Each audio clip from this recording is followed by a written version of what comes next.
ఇంద్రం mill ఇవ్వలేలంటే నేను రాజీనామా చేస్తానని చెప్పి ఈ సందర్భంగా తెలియజేస్తా ఉన్నాను. రాజకీయాలు వదిలిపెట్టుకోవడానికి సిద్ధంగా ఉన్నాను. అదేవిధంగా 10 సంవత్సరాలు రేషన్ కార్డులు ఇయ్యని ఘనత మీకు దక్కింది. అంటే ఇవన్నీ కూడా పేదవారికి సంబంధించింది. ఇది గమనించాలి. This is very important.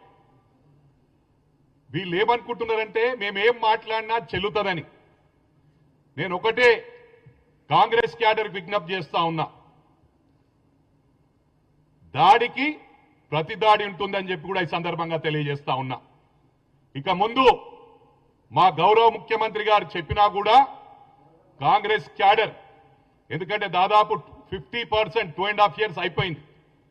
అంటే మాది మీరు గమనిస్తా ఉన్నారు, మా ఓపిక అది నశించిపోయింది.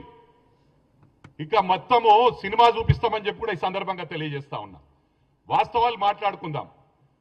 ప్రతి గ్రామంలో రేషన్ కార్డులు ఇచ్చిన ఘనత కూడా మాకు దక్కింది.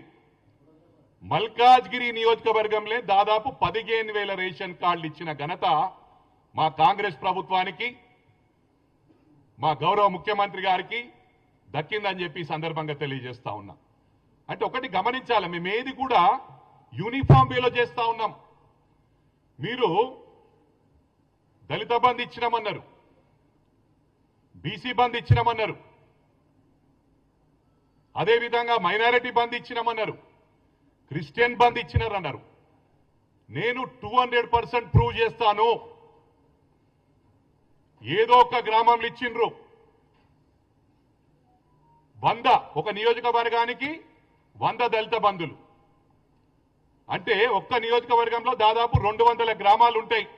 అంటే ఊరికి ఒక్కటని ఇచ్చిండ్రా మీరు? మేము ఆ విధంగా కాదు. మా మెదక్ నియోజకవర్గం తీసుకుంటేనే ప్రతి గ్రామంలో సీసీ రోడ్లు వేసినాం మా ప్రభుత్వం వచ్చిన తర్వాత. గత 10 సంవత్సరాల్లో తాండాలలో రోడ్లు లేవు. రోడ్లు వేసిన పాపాన బోలే,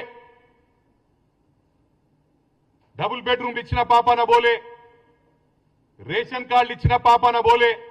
ఇక మొక్కుబడికి దళిత బంధు ఇచ్చినామంటారు.